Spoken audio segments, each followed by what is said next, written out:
সমুদ্রের স্বাদ এবার ঝিনাইদহে।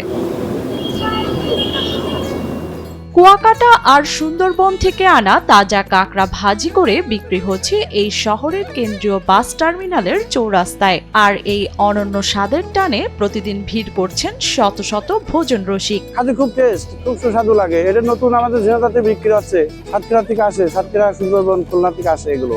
ওমান প্রবাসী আসাদুল নামের এক ব্যক্তি স্বল্প পরিসরে টং দোকানের মাধ্যমে এই ব্যবসা শুরু করেন। প্রথমে সীমিত আকারে কাঁকড়া বিক্রি হলেও বর্তমানে প্রতিদিন প্রায় 30 কেজি কাঁকড়া বিক্রি হয় তার দোকানে। কাঁকড়াটা এই সুন্দরবন থেকে এবং কুয়াকাটা থেকে এই আসাদুল ভাই এই কাঁকড়া সংগ্রহ করে। এটা কোনো কাঁকড়া যে কাঁকড়াগুলো 4 কেজি হয় সেগুলো 500 টাকা দরে বিক্রি করে এবং যেগুলো ছোট কাঁকড়া সেগুলো 350 টাকা দরে বিক্রি করে। কাঁকড়া প্রথম থেকে এই আজ শেষ পর্যন্ত প্রতিদিন তাকে 30 কেজি করে কাঁকড়ার প্রয়োজন হয়ে যাচ্ছে। অর্ডার পেলেই বাক্সে রাখা জীবন্ত কাঁকড়া বের করে নিজ হাতে পরিষ্কার করেন আসাদুল। এরপর বিভিন্ন ধরনের মশলার সংমিশ্রণে তেজ দিয়ে কাঁকড়া ভাজেন তিনি। এটা কাছে খুব ভালো লাগছে।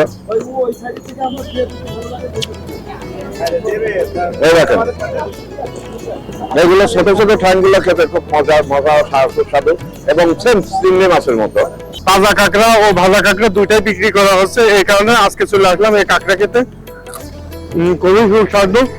এই কাঁকড়াটা ব্রয়লার মুরগির হাড়ের মতন লাগছে, বাইরের অংশটা, ভিতরের অংশটা মাংসের মতন লাগছে, এই কারণে খুবই ভালো লাগছে। বড় সাইজের কাঁকড়া 500 টাকা এবং ছোট সাইজের কাঁকড়া 350 টাকায় বিক্রি হচ্ছে তার দোকানে। এছাড়াও ভাজি ও মশলা বাবদ প্রতিটি কাঁকড়ায় অতিরিক্ত 50 টাকা নেওয়া হয়। কাঁকড়া কেজি 500 টাকা বিক্রি করেছি, 300 টাকাও করছি, 350 টাকা, 400 টাকা। পার ডে 30 কেজি কাঁকড়া প্রয়োজন আছে আমাদের এখানে।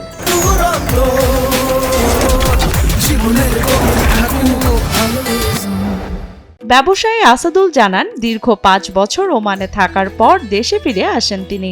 পরবর্তীতে রাশিয়াতেও কিছুদিন অবস্থান করেন। দেশে ফিরে ঝিনাইদহ শহরের আরবপুর পশ্চিম পাড়ায় জমি কিনে বসবাস শুরু করেন। এর কিছুদিন বেকার থাকার পরেই সুন্দরবন ও কুয়াকাটা থেকে কাঁকড়া সংগ্রহ করে ভাজি বিক্রির উদ্যোগ নেন তিনি। আমি প্রথম ওমানে কাজের জন্য গিয়েছিলাম, সেখানে প্রচন্ড কষ্ট, রৌদ্রের তাপ। আসলে আমরা এখান থেকে দেশে বসে যেটা অনুভব করি, বাইরের দেশে এটা এমন না। আমাদের প্রচুর পরিশ্রম করতে হয় রৌদ্রের তাপে। তারপরে ওখান থেকে রিটার্ন আসলাম, এক দালাল চক্রের মাধ্যমে আমি রাশিয়া চলে গেলাম। যে ওখানকার আবহাওয়ার সঙ্গে আমার ম্যাচিং হলো না। তারপরে 3 মাস অসুস্থ থাকার পর দেশে চলে আসলাম। দেশে এসে আমি একটা বড় ধরনের একটা অ্যাক্সিডেন্ট করি, 24 চাকার লরির একটা ধাক্কা মারে। তারপরে আমার শরীরের বিভিন্ন অঙ্গের সমস্যায় ভেঙে চলে যায়। তারপরে আমি ইন্ডিয়া যে ট্রিটমেন্ট হয়ে আসি। আসার পরে ভাবি যে আমি কি করব, আমার তো একটা কর্মসংস্থানের প্রয়োজন আছে। তারপরে চিন্তা ভাবনা করে দেখলাম যে আমাদের পার্শ্ববর্তী সুন্দরবনে বিভিন্ন প্রকারের আছে, আপনার যেমন মধু আছে, মাছ আছে, কাঁকড়া আছে। আমি কাঁকড়াটাই বেছে নিলাম যে কাঁকড়া বিক্রি করি। চাহিদা বাড়ায় নিয়মিত কাঁকড়া সংগ্রহ করতেই হিমশিম আসাদুল। বিকেল হলেই জেলার বিভিন্ন এলাকা থেকে মানুষ এসে ভিড় করেন তার দোকানে। বিক্রি ভালোই হয়, এখানে দিয়ে পেরে ওঠা যায় না। কাঁকড়ার লেগ